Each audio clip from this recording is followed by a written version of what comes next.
Toronto FC season is officially over, and it ended the way most of the year has gone with the lifeless loss to CF Montreal in the Canadian Championship final. But oh boy, the changes, they are coming quick, and we'll discuss them all on this week's edition of Waking the Red Weekly, presented by Footy Talks. My name is Mitchell Tierney. Ali Curtis is out as Toronto FC GM. Jozy Altidore looks to be following suit. Oh, and Canada beat Mexico in a World Cup qualifier. That was kind of a big deal.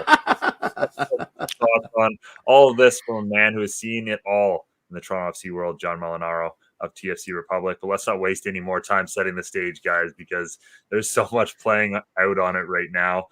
Jeffrey P. Nesker, Michael Singh, we've got quite the show ahead, don't we? Oh yeah. Where did Mitch go? When did Zac Efron get here as our, yeah? What's with the letters jacket? You know, as our host? Prom? Yeah, you want to go to prom, Mitch? I wore this to work the other day, and my boss said I looked like someone who would stuff him in his locker in high school. So that's what we're going with this week. Mitch has the varsity jacket, backwards hat on, buddy. I like it. I like the vibe we're going with. But yeah, it's as you said, Mitch. Things are coming rapidly. It's honestly, in my opinion, just the tip of the iceberg in terms of the turnover that we're going to see here with Toronto FC, and it's just it's. Yeah, I mean, it's about time, I guess. We'll get into that more. Yeah, well, let's get the facts, I guess. Ali Curtis, obviously, as we said, is out as Toronto FC general manager. He just signed an extension with the club. They announced that on March 16th of this past year that he agreed to a multi-year extension. So obviously this came as a bit of a surprise, but he cited family reasons in his statement, stating that his family had moved back to the United States during the pandemic, and also that he is looking forward to pursuing a new professional opportunity. I guess just initial thoughts on this news, because obviously this sets the stage for everything to follow this offseason. We know that there's going to be a new person in charge making decisions. We know now that they're going to be given, basically as much time as possible. I mean, the season has just ended, so they're going to at least be given a decent runway here. Who that might be, I think we all have our suspicions, but without knowing, at least that person coming in is going to have some time here.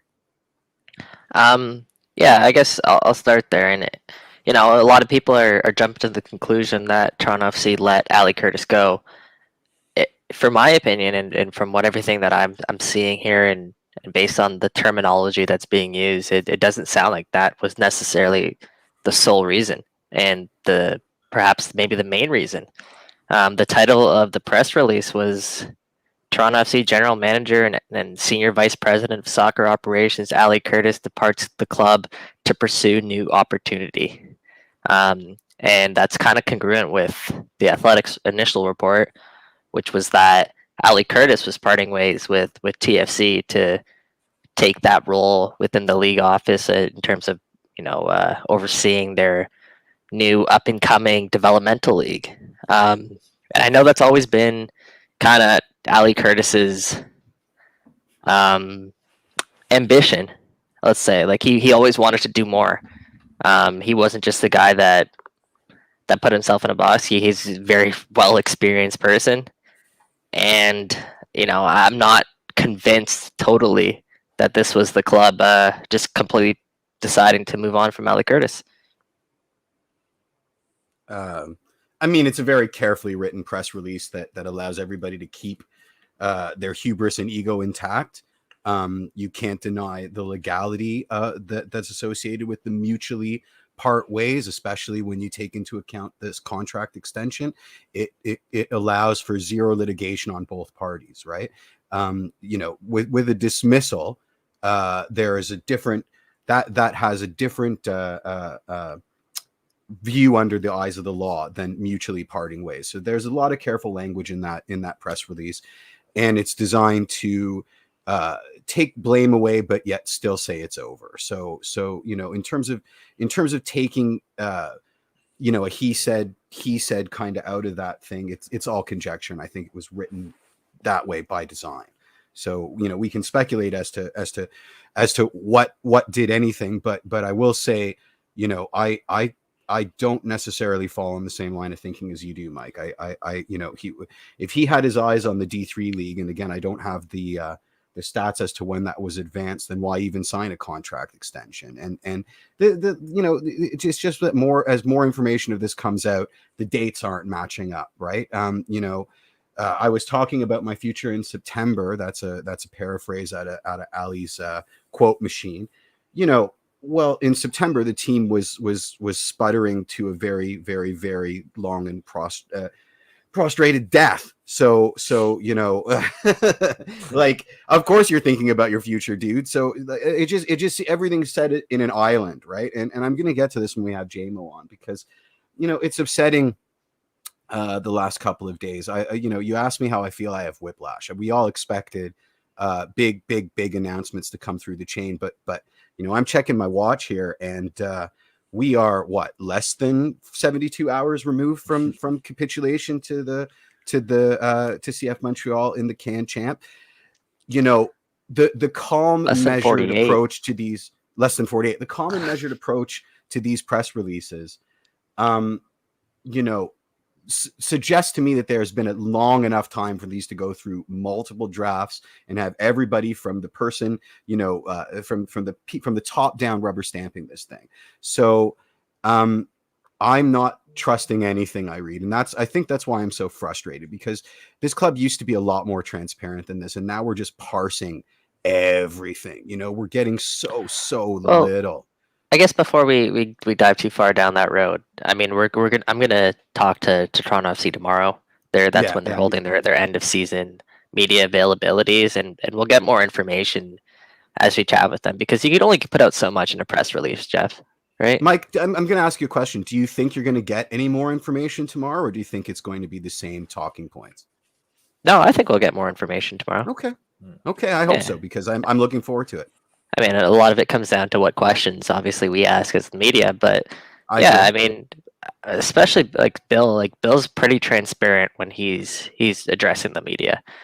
He's obviously very well versed in PR, but he's pretty honest. He's a pretty open guy. So I mean, I definitely think we'll get more information, and we'll see what happens. So do I. I think we'll get more information, but whether it's deliberate or they just answered a question badly when you're running a business, Jeff. You're running a sports organization. Of course it's going to be deliberate, right? Yeah, of course. Yeah, I think for me, I mean, look, given the recent extension, other than maybe Jeff hinted at that this could be a possibility, and that he thought, especially with the potential of Bob Bradley coming in, I got to give him credit there. Jeff did say that he thought maybe Bob Bradley would be coming in to take Ali Curtis's job, and both Mike and I swatted that away. So, I mean, that looks more and more like a potential reality now. But I think we all agreed that, Ali Curtis had shown enough that he should maybe be given an opportunity to fix that wouldn't be fix what happened this season, that maybe wouldn't be the worst case scenario. But I think now, unquestionably, and Jeff, again, to your credit, this is something that you always talk about, is the campsite analogy. Yeah, the campsite rule. Yeah, always leave it. Yeah, go ahead. What's your analogy? Oh, no, go ahead. It's not my analogy, actually. Yeah. It's Dan Savage from Savage Love, but I'm sure he stole it from somebody else. But the idea is you always leave, in his case, a relationship, but the campsite, you always leave the person in a better shape than when you arrive. Yeah.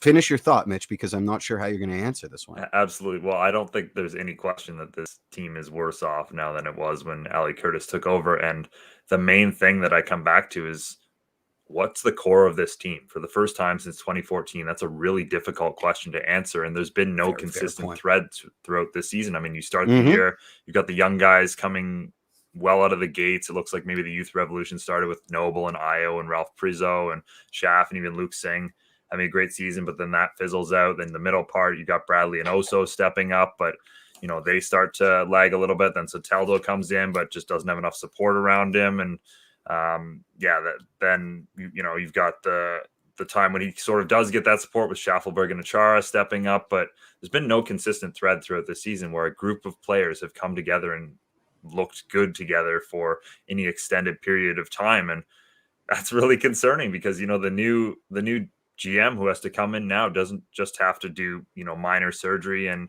little repairs here and there. They have to repair the heart of this team, and that's absolutely a difficult thing to do. That's really well said. Absolutely. And I mean, this is one of my questions to JMO, so I'll probably save it. He's here, by the way. But one of the things that I read in his sort of post-mortem over at TFC Republic is this worrying trend that without their DPs now, TFC seem lost in space.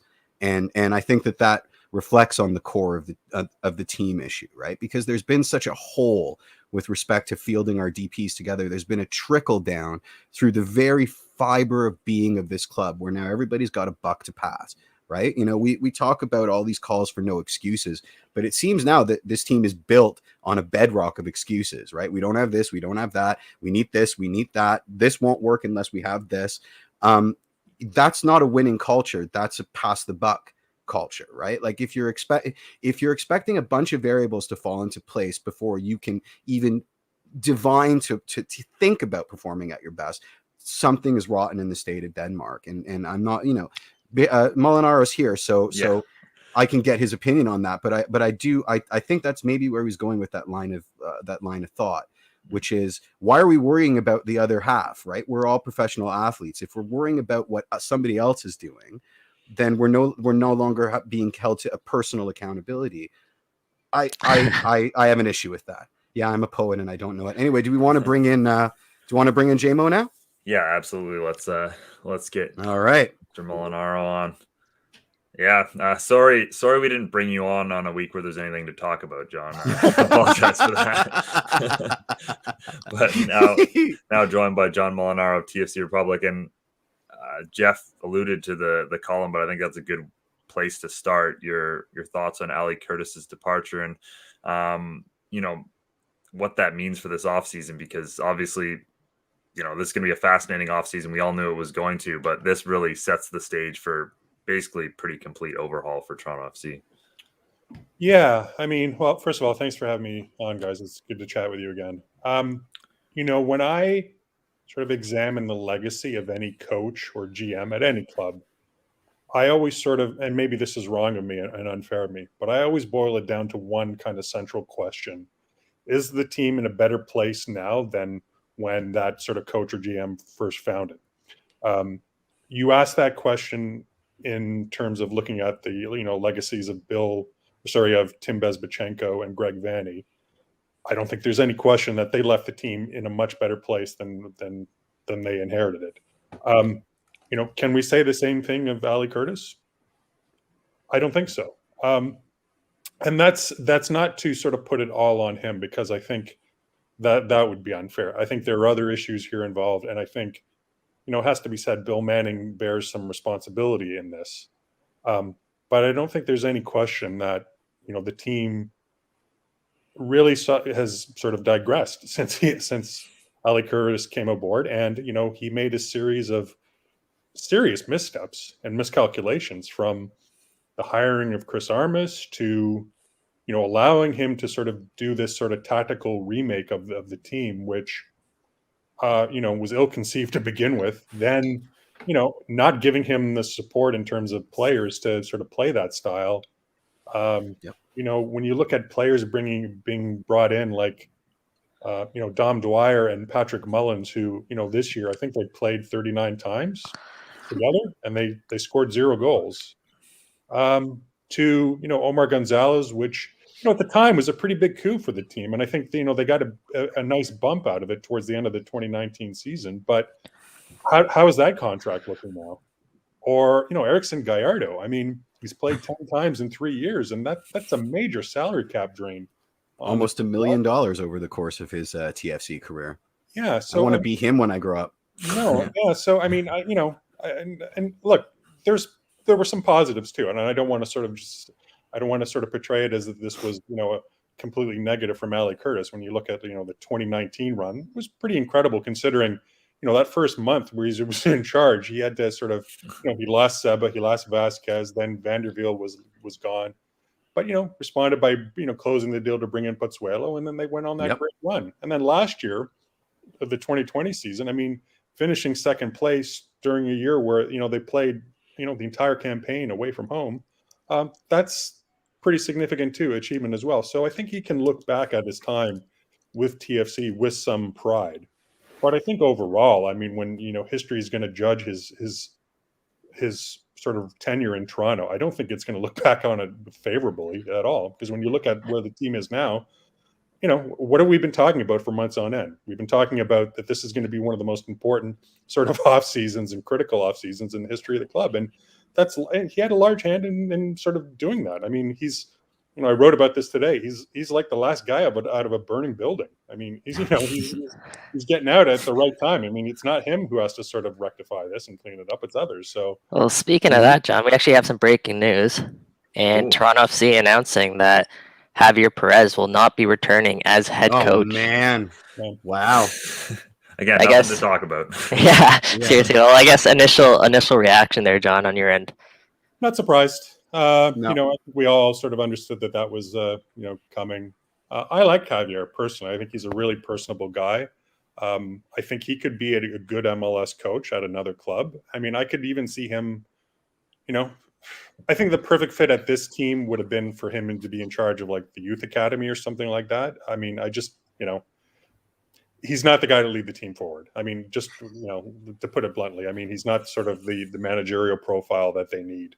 I think this team is has to be said, in need of a culture change. When you talk about them just sort of feebly accepting losses, and sort of, coming up with excuses about, we didn't have our DPs, and, this sort of culture of meek acceptance and sort of, not sort of, falling in the face of any sort of the least bit of adversity that comes that they face. I mean, it lies in stark contrast to how the team used to sort of played when it was under Greg Vanney, where, it was sure the DPs were important, but, the team prided itself on its depth players, and, they could kind of come back from difficult situations. Now you get the sense that, the slightest stiff wind will blow this team over and they can't possibly get back up. So, I'm not surprised about Javier Perez. I mean, I wish him well. I mean, I think he is a genuinely good person. Alec Curtis too. I think he's a genuinely good person, but I think the team had to move on from both of them.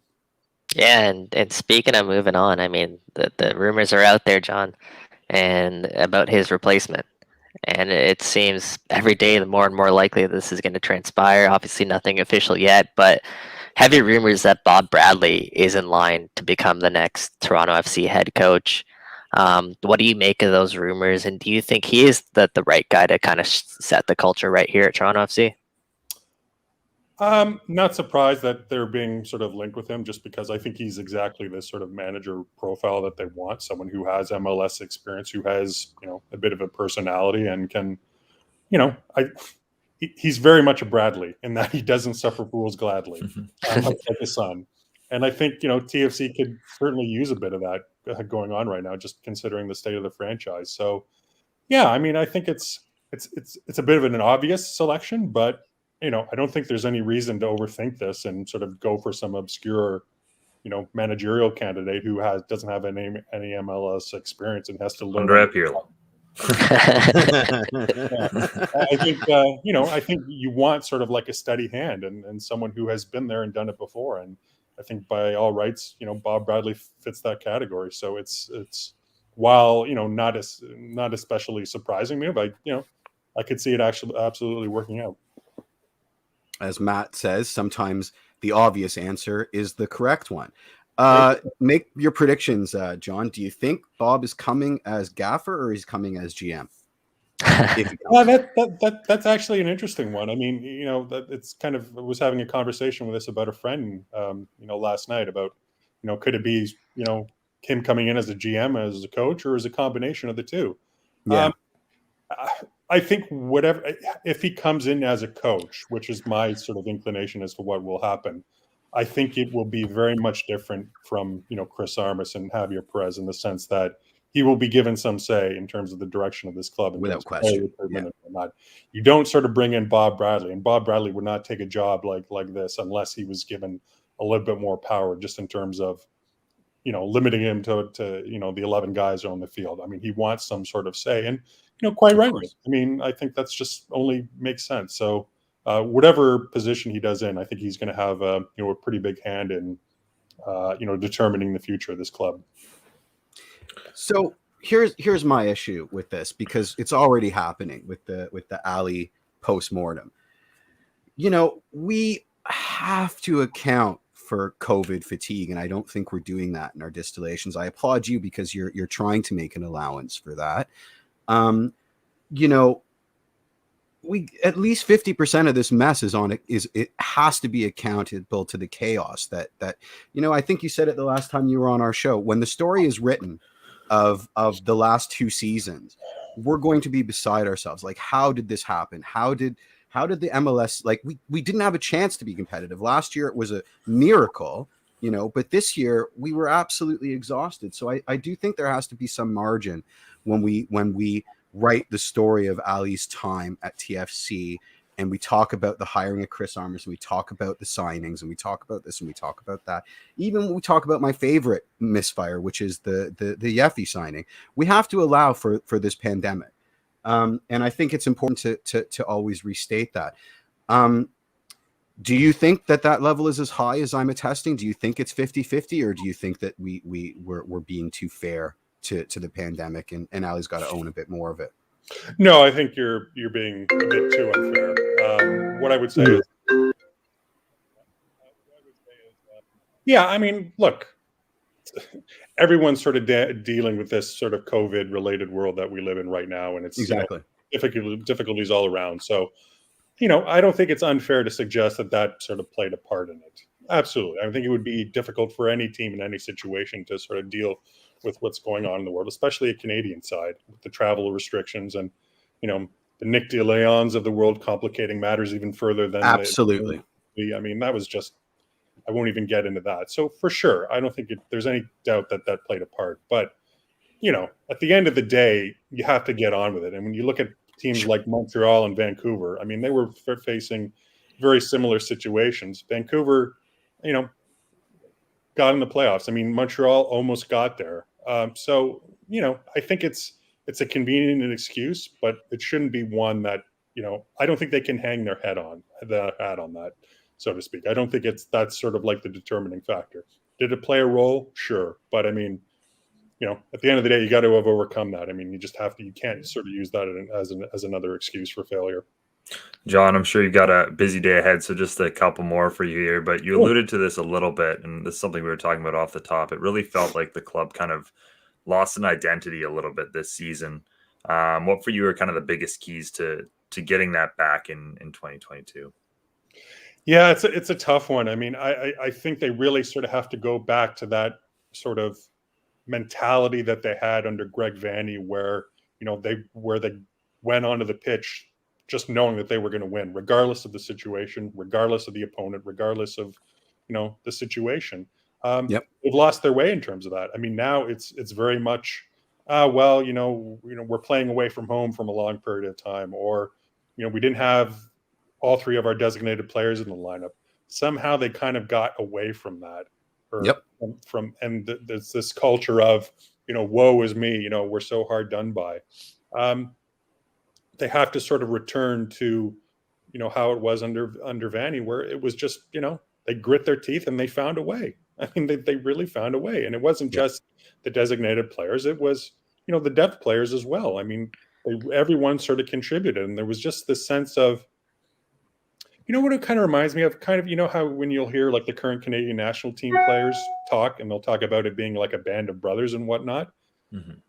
Yep. That sort of spirit is what TFC has to regain, because now it's just like they're, all walking around in a daze, each individual doing their own thing without any cohesion or unity. That's what they have to get back to, that sort of spirit of togetherness and band of brotherness. And, make no mistake, they have to make some critical changes to the roster too. I mean, that defense is a mess. They have to, in my opinion, they have to get at least 2 center backs, and I would argue 3. They need sort of more firepower up front, and I think they have to, solidify things in the midfield a little bit. But so everything,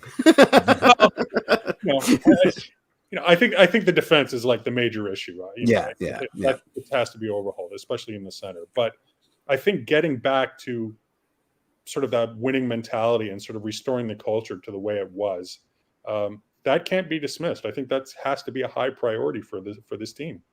Yeah, I think it's going to be super hard. It's going to be twice as hard because before they didn't have a metric, they didn't have a high watermark to measure it against, and now they do. And when they're like chasing the dragon, right? 2017 was just pure anger, just we're going to make up for 2016, but now they know where they have to be, and so they're going to judge it against that. And it's so much easier to get in your own head that way, and it's unfortunate, but it's a monumental challenge. Yeah.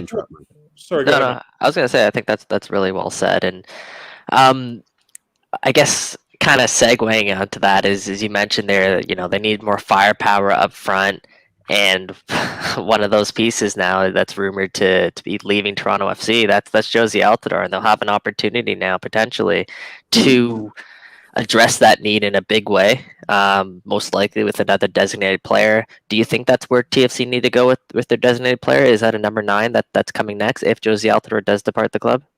I think so. I think when you look at sort of their goal scoring situation this year, I mean, who was the top scorer? It was, I think, Osorio and Altidore each had 4 goals, I think, if I'm being correct. It sounds right. Yeah. Yeah. I mean, I think they desperately need a front man, like a classic number 9, someone who can play, in multiple positions and lead that line. They haven't had that for, the last 2 or 3 seasons now. God bless Jozy. I think he's a club icon. When, they erect the statues outside of BMO Field one day, his is first among the to be erected. But, he hasn't been money for value the last 2 seasons. He's really sort of been hurt by injury issues, and they need someone who can score on a consistent basis. And my thinking is that instead of going out and getting sort of like an international experience-based player, is you find someone either within MLS or abroad, but a little bit younger, who has his best years ahead of him, who can really sort of come in with a lot of pace and a lot of speed up front and really sort of run at defenders one-on-one and challenge them and then balance on them and put them on the back foot. For me, I think that's what the team really desperately needs, is just a dynamic attacking force up front. So I suspect that's going to be, top of their shopping list should Jozy, leave, which by all accounts, it seems like that's the case. I wholeheartedly agree. I think besides Jacob Schaffelberg, I don't think there's anyone else on the team that can kind of run through lines and get behind defenders, right? I think that's their biggest need right now overall as a team, regardless of position. It's people who can get around the pitch and put pressure on defenses, and I don't think they had enough of that this season. So I'm with you there, John.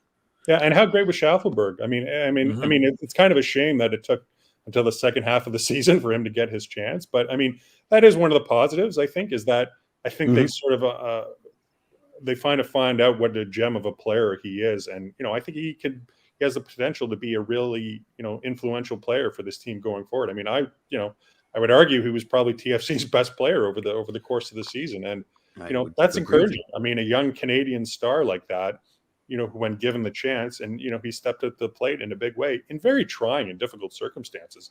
I mean, it could not have been easy for him to try to make a claim for playing time with what was going on around the club at the time. So I mean, good for him. And as I said, I think that's when we're looking for silver linings for this season for TFC, I think that's one of the ones, is that Schaffelberg has emerged as as a star in this league who could really help turn things around for TFC. He had to prove it to 2 coaches. Sorry, Jeff, I was just saying. No worries. To Chris Armas, and then he proved it to Javier Perez. So let's go ahead, Jeff. Well, I see an opportunity for a segue, and I get really excited. So you said, oh, now I can't even remember what I was going to segue off. Thanks, Mike. But anyway, what was I going to say? Oh, looking for silver linings. Everybody's saying that the socials are chock-a-block with people making the losers lament that maybe not qualifying for Conca Champions League and flaming out at the Can Champ final was a good thing for TFC. I don't think that binary good, or I don't think that myopically. I think that it's going to have a knock-on effect because a lot more heads are going to roll because of the zeitgeist that's in the club now, right? There was nothing positive to hang on to. So, and then by virtue of having a longer runway towards the next season, I think players that maybe had a bluffer's chance of staying on the squad are now out and out. Would you agree with that statement that this sort of instigated a fire sale as opposed to a more judicious clean out? I don't know. I mean, had they won the Canadian Championship and qualified for the Champions League, I'm not sure that this massive sort of overhaul of the roster that I think we're going to see wouldn't have taken place anyway. Okay. To be totally honest, I don't think winning the Canadian Championship and qualifying for Champions League is as much as a positive spin and silver lining that would have been. I think changes would have been taking place anyway. Do you know what I mean? I do. I just question the timeline, right? Like, because the Champions League would have started that much earlier in the off season, so maybe a lot of those deals wouldn't have been able to get over the line. Whereas now there's all the time in the world to play 4-dimensional chess or whatever it would be. Yeah, I mean, maybe there's some validity in that, but again, I just still think that regardless of what happened, that change was going to be sort of the major theme and narrative of this offseason. So I don't think it would have sort of altered things terribly much, if at all, to be perfectly honest. I got one more for you. Who do you think TFC leaves unprotected?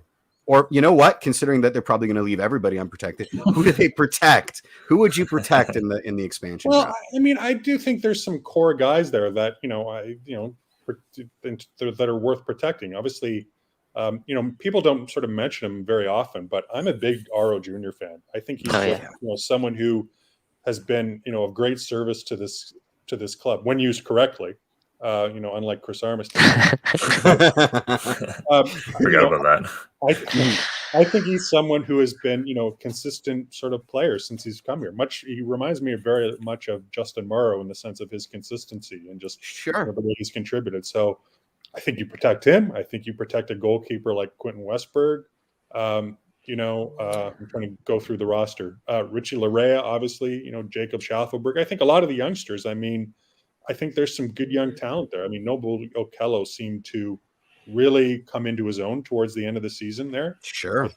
I think Ralph Prizo, before he went down injured, showed a lot of promise. We keep hearing about Jaquil Marshall-Rutty being, the great prospect that he is. Well, let's see that. Let's give him a chance to see what he can do. But I don't think there's any question. There's a lot of guys here that have not sort of provided money for value that are not worth protecting, whether that's, again, Dom Dwyer, Patrick Mullins, Tsubasa Endo. There's a lot of talent there to be left unprotected. I mean, if I'm TFC, I mean, I leave Erickson Gallardo unprotected and hope I drive him to the league office and I dress him up. Yeah. But I mean, listen, that's a big salary cap space that they would save if they were to get our staff photographer is saying protect Oso, and I'm of the mind, why not leave him unprotected? Like, what MLS expansion team is going to play Oso the better part of $1 million and have to give up an international spot? Yeah, wait, what? What? Yeah, what? I think you'd be I'm just saying you can do shenanigans like that, right? Like if you leave our youth, like the reason that our youth are so good for TFC is because of their roster hit. But any other MLS team, you're giving up an international spot, and their roster hit is going to be a bit larger. So you can't. That's some slander on Jonathan Osorio right there. Well, I'm just saying. Do you think Charlotte is going to buy Oso for $900K and an international spot? Yeah, I do. I honestly, I think if they leave him unprotected, which I don't think they will, but if they do, he's gone. Snap him up. I mean, I think he's among the best midfielders. Like I don't want him to go. I'm just saying that those kind of shenanigans are unique to TFC as opposed to No, I appreciate what you're saying, but I don't think Charlotte would balk at the price or having to use up an international slot on a player the caliber of Jonathan Osorio. I really don't. Now, our homegrowns, do you think they're attractive? Do you think if we leave Jaquil Marshall-Rutty? I don't think you have to protect homegrowns, by the way. Yeah. I think they're exempt from expansion status, so I think that's a key point. Yeah, I do think it's a moot point, actually. Okay. All right. I think we'll let John go there on that. So much to talk about. We could talk for days. Talk about John. Absolutely. Yeah, jeez. John, I'm sure this changes by the minute right now, but what can we expect coming up on TFC Republic over the next little bit? Well, I'm going to be in full sort of postseason mortem mode. I mean, between now and, probably until the Christmas break. So there's just going to be a lot of postseason analysis and looking ahead to what's going on, what's happened, and then looking ahead. So really diagnosing the season and also, diagnosing what has to be done. So, there'll be a lot of sort of in-depth analysis, over the coming weeks. Give us a sneak preview. Do you think it can all be done in one off season, or do you think this is a multi-year rebuild? That's an interesting question, Jeffrey. I think this is going to be an ongoing process. I don't think it can be all done in one window. I think people sort of expecting, a massive purge and a massive turnaround in a short period of time are going to be, disappointed. There's some work to do here.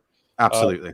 It's easy to say, get rid of, player X, Y, and Z, but there are contractual obligations here. And it's not, it's not just a matter of letting guys go. I mean, you know, there were certain sort of and salary cap sort of realities as well. So this is going to take some time. So I think people are going to have to sort of reserve themselves to the fact that, things aren't going to sort of magically turn around and they're going to be, an MLS Cup contender next year. This is going to, patience is required, unfortunately.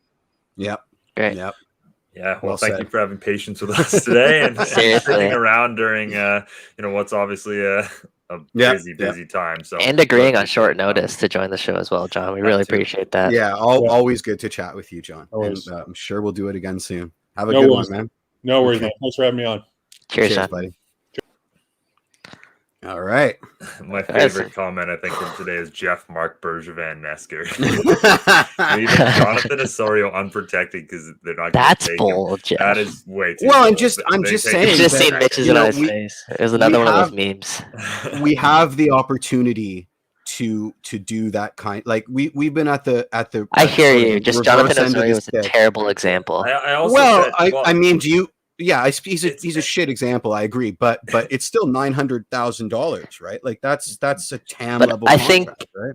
Oh yeah, and I think everyone agreed. Like Jonathan Osorio is one of the best midfielders I think in Major League Soccer. He's arguably a starter for the Canadian men's national team, which is we know how good they are right now, and he's what 28, 29 years old. Like this. Yeah, I mean, he'd be an excellent leader to have at Charlotte, even if they want to throw him in that light. But I still think he's a capable player. But anyways, I guess to your point there, Jeff, is TFC don't need to do that. They don't need to play those types of games because they have enough players they can leave exposed. You're right. Like there's a long list of people that I would that I would put on that list before dangling the carrot that is Oso to try and do. The good teams have to do like strategies like that. TFC have enough players that they can leave unprotected. That's a very, very, very fair point. Yeah, and I'm not sure Charlotte's looking at TFC as one of the more appealing pieces right now, teams to really pry players from as well. Very, very, very fair. We'll see though. We'll see. I don't think expansion draft is a very pressing issue for TFC. Don't they have to tender their list at end of day today? I remember reading. No, yeah. But I'm just mean like I'm not sure they're worried about it, and I don't think we should be either. We lose a player, it's not going to be anyone substantial. Who's making that list? Yeah, seriously, that's a great question. Guys, me. They asked me to do it. That's why I've been talking about it. That's a good segue though, Mitch. Like circling back to what we were initially talking about. Obviously, we're talking about Ali Curtis and his sort of tenure here. His biggest downfall, I think, and I think we can all agree, was the Chris Armas hiring. And it was the fact that, TFC brought on a new coach to kind of create this different identity for Toronto FC, but the players needed there and the players that they had were not the players that could fulfill Chris Armas's needs. And at the end of the day, that's Ali Curtis's biggest job there, is setting his coach up to succeed. And he didn't do that. And I think that's what's going to kind of overshine, like, his legacy here in Toronto, which I mean, during a pandemic. Exactly. It needs that asterisk. You got there. It needs that asterisk because when you say it that way, it's like, what an idiot, right? Like, what was he thinking? But without that's not giving the context, right? Like I've always said, and I maintain this, that Armas was the last guy in the Rolodex or the devil that right? But then people say, well, he didn't recruit well enough for Armas. Well, just getting Armas was difficult, and then you want to hire a whole new roster. Like, it's not necessarily being fair to the realities of the situation. But with that being said, though, if Toronto FC start the season with Javier Perez as their head coach, I don't know if they make the playoffs, but do you not think they do significantly better than they would do under? But where is he coming from? But Javi was hired with Armas, right? So once again, sure. But like I'm saying that they're gonna unquestionably people like that out there that they could have hired that would much better fit a Greg different play style and have more continuity than Ali Curtis. Like the big issue. I think the three of us would have had visible smoke coming out of our nostrils if they had plucked some youth United States coach out of the ether and just said, here's your new coach, in a way that I think even Armas, like, we would have been up in arms in a way that even we weren't with Armas, right? I mean, we were pretty up in arms about Armas. And then we got all excited because of the high we did press. get excited. Because we heard Michael Bradley playing higher up the field. Like, so Michael Bradley's going to bang idiots. 20 goals this season. I really want to watch those episodes back. And, oh man, when I cut our new takes. intro, I'm gonna put clips together of us just being horribly wrong about everything. Just like yep. And then ones of us being so right about everything too. But yeah, just wrapping up that thought there on Chris Armas is obviously he brought in, and then he put his hand up saying, "I got that deal wrong." But realistically, from that point on, TFC had lost their mojo. Their way. They lost their touch. They lost their swagger, their confidence. It wasn't TFC anymore. And you know, you bring back Javier Perez. They have a great stint under him.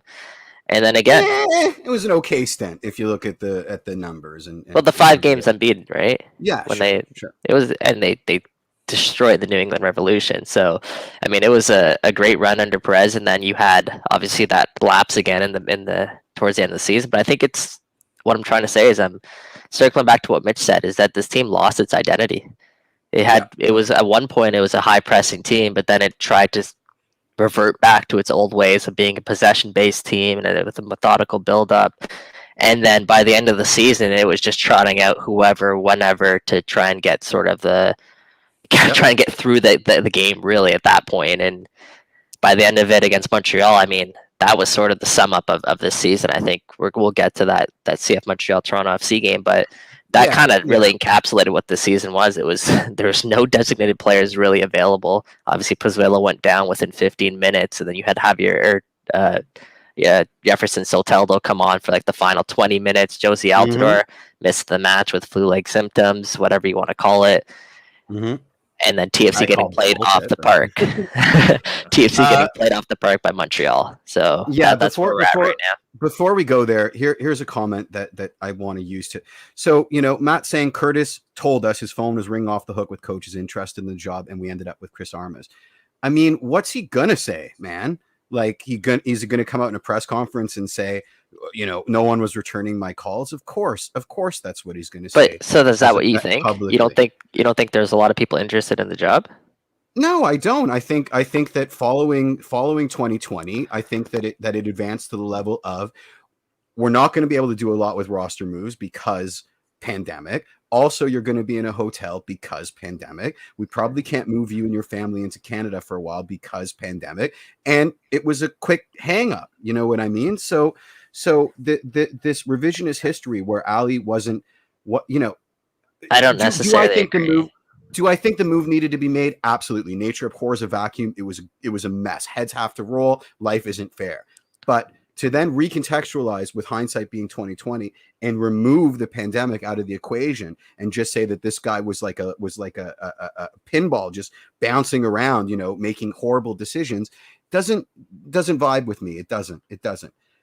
He wasn't bragging. It's not bragging if you're trying to oversell your position in a public context, right? I don't, sure, there's an amount of chest puffing, but that's par for the course. Who doesn't do it? I'm not hanging this guy by his toenails because he didn't disclose just how difficult it actually was. If you read between the lines and you look carefully at the way that things have been, information has been doled out carefully, sometimes accidentally, nothing was going well. Like we were a snowball, you know, on its way, you know, we were an elevator crashing to zero.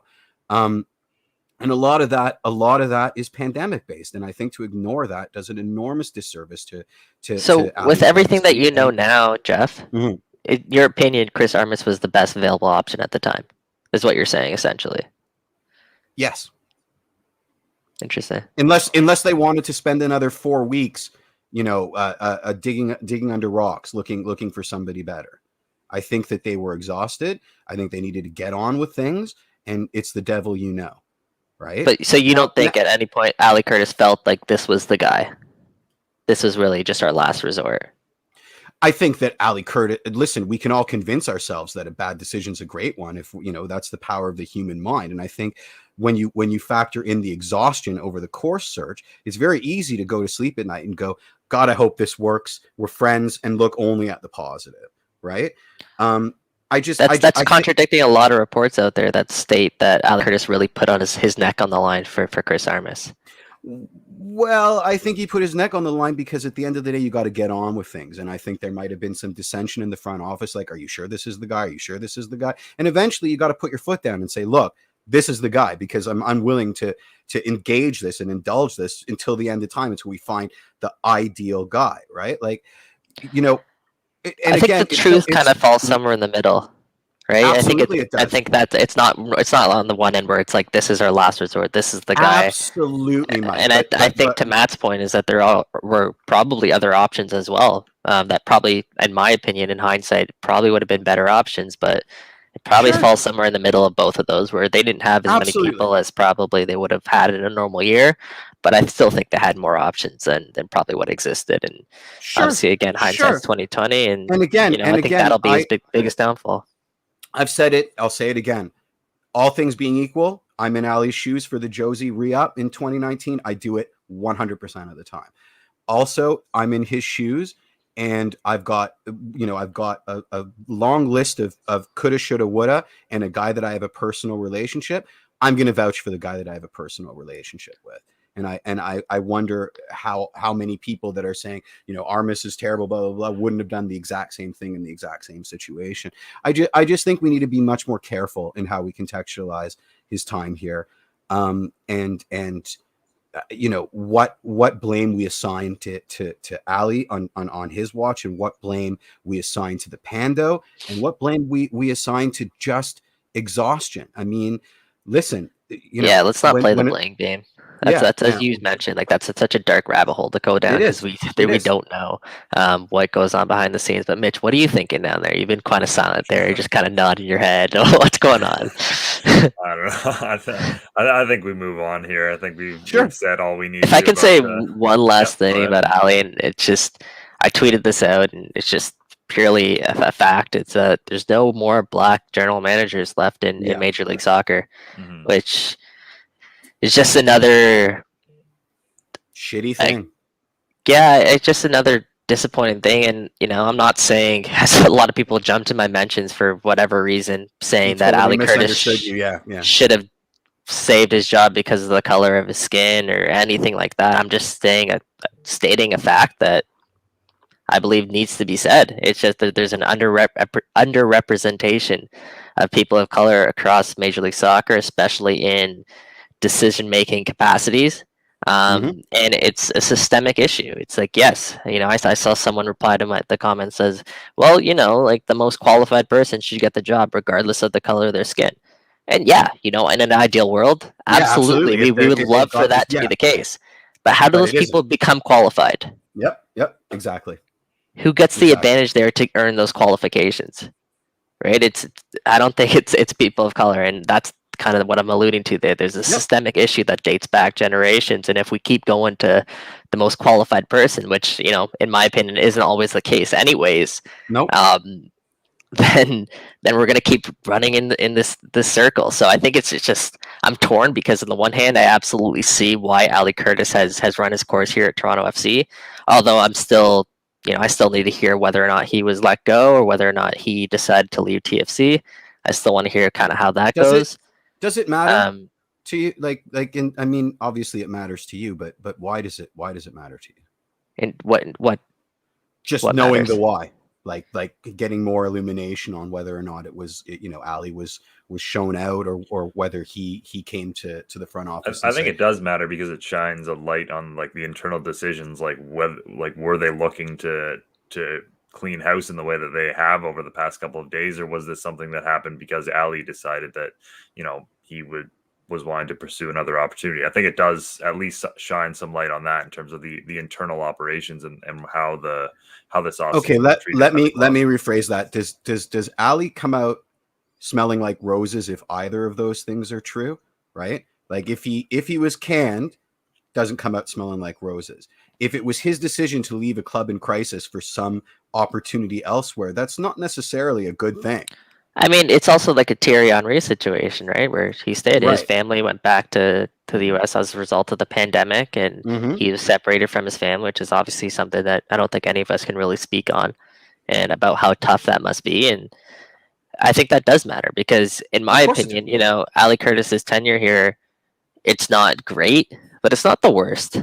Like he Mhm. made it to the MLS Cup final in 2019. In 2020, I mean, a lot of this gets overshadowed, but TFC had the second longest winning streak in MLS Exactly. history. Hmm. And MLS history. Like Mhm. this was not. They improved from 2019. They improved it going into 2020. And a lot of people are like, okay, yeah, but that was all Greg Vanny. Okay, so the How? good, That- good, yeah, good stuff gets that's attributed to Yeah. Greg Vanny, but the bad stuff gets attributed Gets to Ali attributed Curtis. to It's Ali kind of the Curtis. game Exactly. that's being played Exactly. here. But also, Greg Vanny, he didn't really knock it out of the park this year with the Los Angeles Nope. Galaxy. Mhm. They missed the playoffs. Yeah. He collapsed in the second half of the season. So Yeah. before we start just singing praises about Greg Vanny and getting down on Ali Curtis, Well, there it's is some positive takeaways here in his it's tenure, it's and just I think it's he it's funny just deserves such how a more here. mess. It's such a mess. Vanny gets a free pass because his family were in Los Angeles and that's where he wanted to go. But Ali gets burned at the stake because he had the same concerns, right? Like there's this weird and this is what I meant when I said off the Well, I top don't that think. I miss the transparency because these are very carefully written documents that leave a lot to be desired. And then we have to parse out meaning from this like double talk and talking points. And I just don't like it. And there's been so many of them now, with the Jozy and the Ali, and I'm sure with what's to come and I haven't even read the Javi press conference. So But let's they're holding on to their narrative so damn tight. And then it leaves us to just like spin these yarns, and it's so exhausting. Like I need a little bit more to hang my hat on. I don't think that's the same at all, Jeff. I just wanted to say, like, because people were certainly not celebrating Greg Vanny leaving more in the same way that, like, I don't know. It seems like most people are at least content to see Ali Curtis go, just because the difference of context. I don't think the family Sure. thing plays into this at all in that sense. But I do think there is certainly some revisionist history happening where, like, during the Greg Vanny era, it was like any coach can win with this team that he has, and then he leaves, and it's like, oh, he was papering over all these cracks on this terrible team. Like, Yeah. I don't know. There's when things go wrong, people just look for places to point to, and Yeah. I think it's pretty clear this year. There's been like a shared responsibility from the players all the way up. Absolutely. Yeah, that's a good way to kind of sum it all up. Is there's a lot bigger problems than the general manager of this team right now. Yeah. And look at the Can Champ game. What was that? Oh my goodness. And one thing we haven't really touched on is who's next.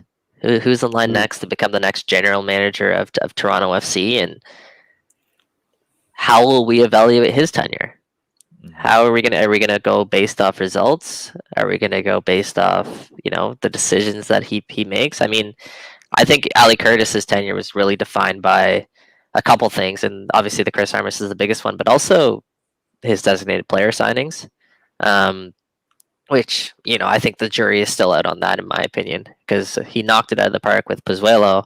And then Pozuelo wasn't there this season as a result of a variety of factors, some personal, some injury based, and then I think the jury is still out on Jefferson Soteldo, in my opinion.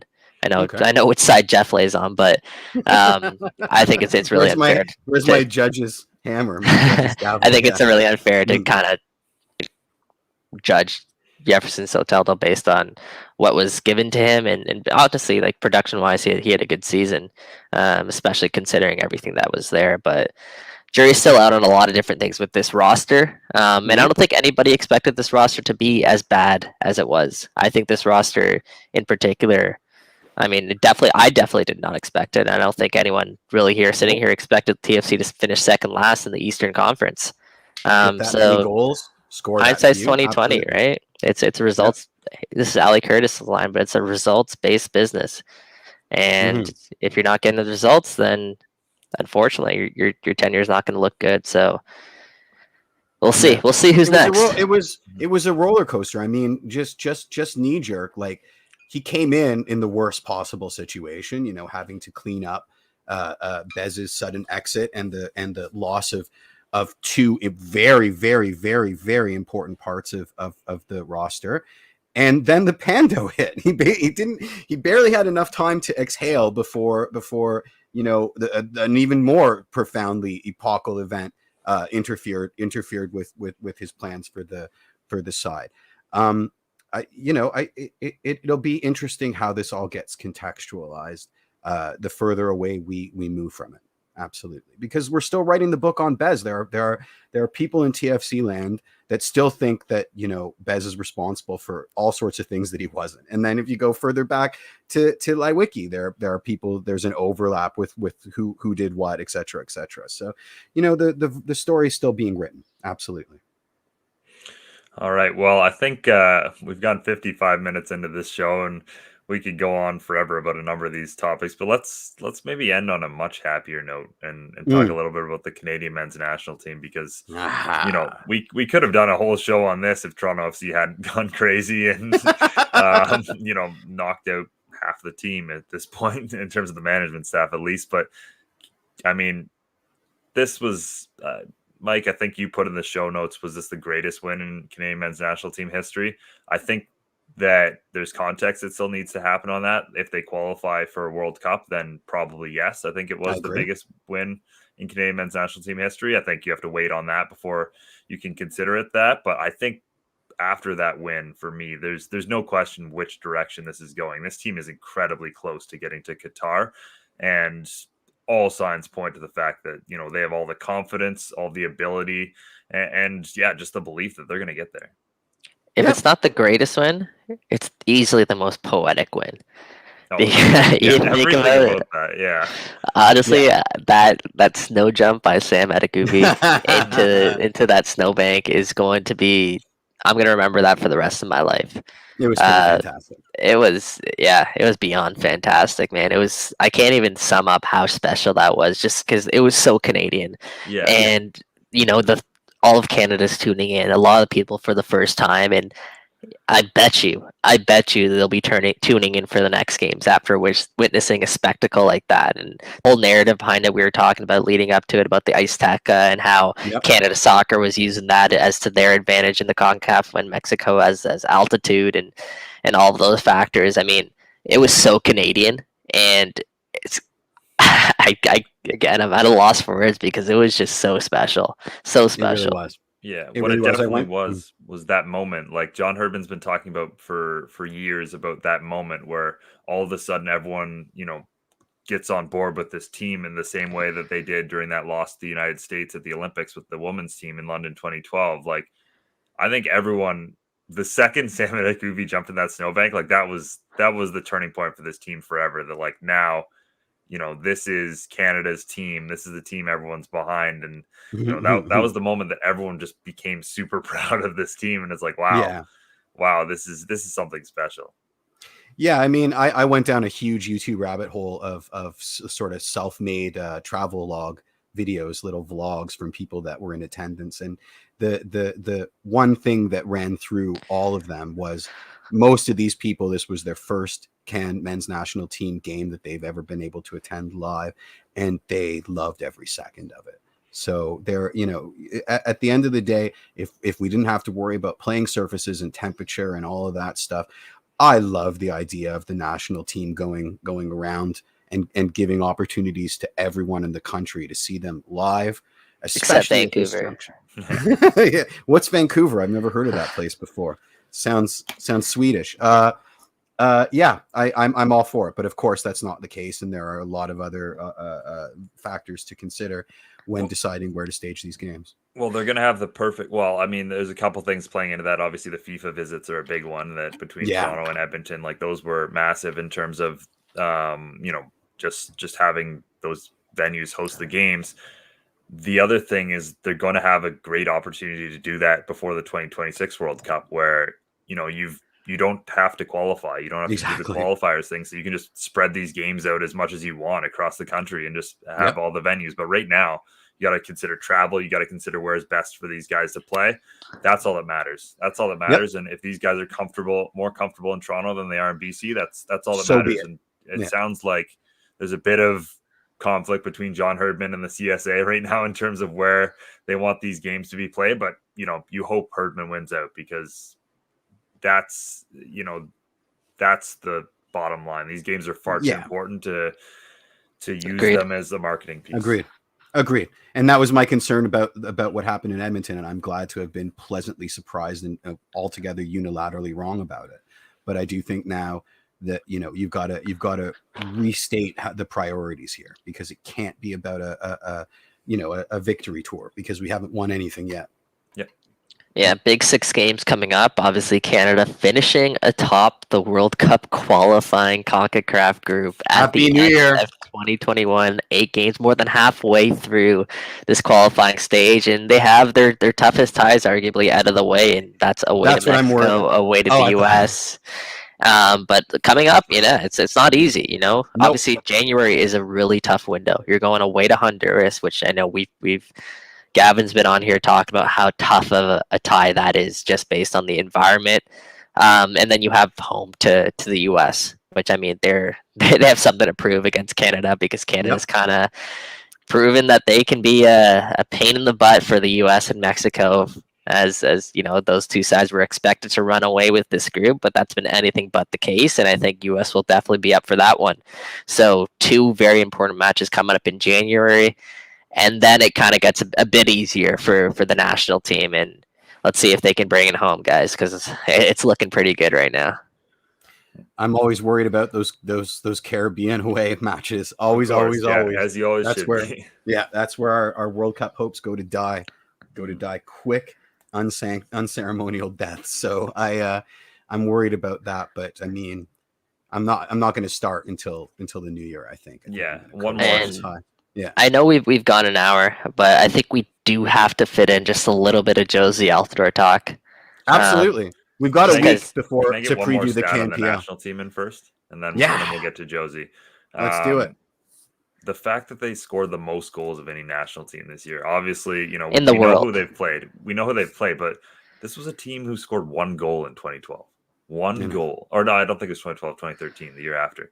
1 singular goal, and they scored like 54 this year or something. Like, that's ridiculous. That quick turnaround is wild, and we need to celebrate that about the national team. So sorry to. No, there's so much to celebrate, man. We could have a whole episode dedicated just to that men's national team and their historic 2021 campaign. Obviously, Jonathan David, Kyle Larian. There's so many good stories. Tajon Buchanan, Stephen Eustachio. There's so many good stories that we could literally dedicate a whole episode to, like, singular story. And I'm sorry that we only have like an hour and a half, or hour and a bit to really talk about that stuff, because it really is such a special time now in Canadian soccer, and the trajectory of this national team, both men's and women's, it's exploding before our very own eyes, and I can't even keep track of how quickly this thing is growing. How fast it's going. All right, let's finish up with Jozy then. As we've mentioned, 2 dominoes already falling for Toronto FC with Curtis and Perez out. We expect a third one to fall at some point soon. Fabrizio Romano, well-known European soccer insider, has reported that Jozy Altidore's contract will be terminated with Toronto FC. We've done maybe 6 to 7 Jozy Altidore eulogy shows this year already. as in different moments of the season, it looked like it would be his final game with Toronto FC, that sort of thing. But yeah, as Mike said, there's definitely a lot worth mentioning there. So Mike, you seem to have some thoughts on this before we head out. I mean, I think we've expressed our thoughts on this for the past year and a bit, of exactly what the conclusion we felt needed to be done here with Jozy Altidore. I think a lot of us, I mean, we weren't sure if TFC would be, or MLSE would be willing to use that buyout on Jozy Altidore, but we still don't know. Do we know for sure that they're going to? No. But I think worst case scenario that will be the case. If they absolutely have to, and I think that's a good thing. That's an indication from the club exactly what their ambition is ahead of 2022. Listen, as John pointed out, Jozy Altidore, absolute legend. And I don't think we can say that enough. He took Toronto FC, embraced Toronto FC, Toronto, the city of Toronto, the country of Canada, really, Yep. as his own. This is an American striker who is representing the U.S. men's national team at World Cups at the time. A guy who was playing in England, one of the only U.S. players playing in England that decided to come to Toronto and embrace the city as his own. There's no one, and I tweeted this out. There's no one who ignites a BMO Field crowd like Jozy Altidore. And I don't think I read this somewhere, but there are not a lot of good things like come to a good ending. There's not a lot of good endings out there in terms of sports, and I think that's the sad reality here with Jozy Altidore is, I'm Very happy well it didn't finish in the moment where he was exiled from the club. I'm happy they found that resolution. Then he had that major goal when he came back in his first game back, and then also that special free kick against Montreal, just rubbing a little bit of salt of the moon on their season. So I'm happy that you did get a little bit of closure there. I think we all know Jozy Altidore kind of ran his course here at Toronto FC. But that being said, I'm excited to see the direction this club goes next. And let me throw this out there. What if we see Jozy Altidore back in Toronto on a cheap deal next season? We'll see. I still don't think it happens. Let's say hypothetically Seba comes back. Yeah. Who's to say Jozy Altidore doesn't want to join his big Italian buddy? I mean, despite the fact that we don't know if that's necessarily allowed in MLS, we've never quite explored whether that is even possible. The language of I mean, Fabrizio obviously isn't working for the club, but the language again was so specific as to a mutual termination, etc., etc. You have to wonder if that language would have been used if there was even an outside bluffer's chance for a meeting. Yeah, I don't know if there is, but I'm just throwing it out there. If that does the case, I can come back to this and say I was a genius. There you go. I mean, listen. That's a perfect segue. Do you think this is the buyout? And I'm on the fence about that. 2, he becomes a free agent. Do you see him going to another MLS club? Because we already know he's going to Montreal based on those unbelievably done Photoshop. That was fantastic. That really was great. Because if you look at, I can't remember what the tweet was or who made it, but his transfer value is I mean, absolutely cratered. And you could see, I mean, I would hate to have to play against Jozy, even as a super sub for another Eastern side. I guess that's what I'm getting. Well, as you mentioned there, Jeff, I think answering your first question, if Fabrizio, he's very methodical with his tweets, and he said that Jozy Altidore will become a free agent. The only way that happens is if I believe there's no way to mutually terminate a contract. I could be wrong there. And the other one is a buyout. So if I had to guess, I would say it's the one off-season buyout. And the second part of your question is, I still think Jozy Altidore could be a very useful piece in Major League Soccer, especially if he embraces that role as sort of that super sub. Yeah. Listen, when he came off the bench for TFC, like he was great. I think he had his biggest impacts when he did come off the bench for this club. And obviously, like when he comes off the bench, you see that red number 7 or that green number 17 go up on the sideline. That like adds a 12th man onto the field because of the way that it ignites the crowd. So I still think he has a role to play potentially in Major League Soccer. But that being said, that he's talked about going back to the Netherlands, right? Mm-hmm. Yeah, that was what he's always talked about, and kind of finishing his career there. But we'll see. I still think there's a lot to play out, and it's just speculation at this point. It Yeah, sure it was is. funny on the show a couple weeks ago, Michael. You said the fact that what if Jozy Altidore goes off the last part of the season and makes it that much harder to let him go, and he definitely did that. Like he definitely showed that he's still got plenty of ability, both in the Canadian Championship, the way he was scoring some of those other goals. So this guy's definitely got a couple of years left in him, but it doesn't look like those will be with Toronto FC unless Mike's crazy prediction comes true. But I think Yeah. I think we should wrap it up there. Sure. There's We got next week to talk about Can-Champ final, so exactly. I'm not worried about that that. will be our that will be our preview Or sorry, show for CPL that. final. Yeah. There you go. That'll be our preview for that. So looking forward to certainly getting into a bunch of those, a couple of good games to get us to that final. And thanks to JMO for joining us this week and having a chat. You could hear his phone going off certainly during that. So he definitely has a lot of things going on right now. And I'm sure there'll be plenty of stuff to expect over at TFC Republic, just as there will be over at Waking the Red in the next little bit in terms of breakdowns and everything in terms of just everything that's surpassed over the course of this show. Yeah, a bunch of new Raiders there on the scene at Wake and the Red, and they're killing it. They're killing it, guys. So super proud of the work that we've been putting up there on the site, and go ahead, check it out if you guys have time. Yep, absolutely. So on behalf of Jeffrey P. Nesker, Michael Singh, I'm Mitchell Tierney. Have a great week, everyone.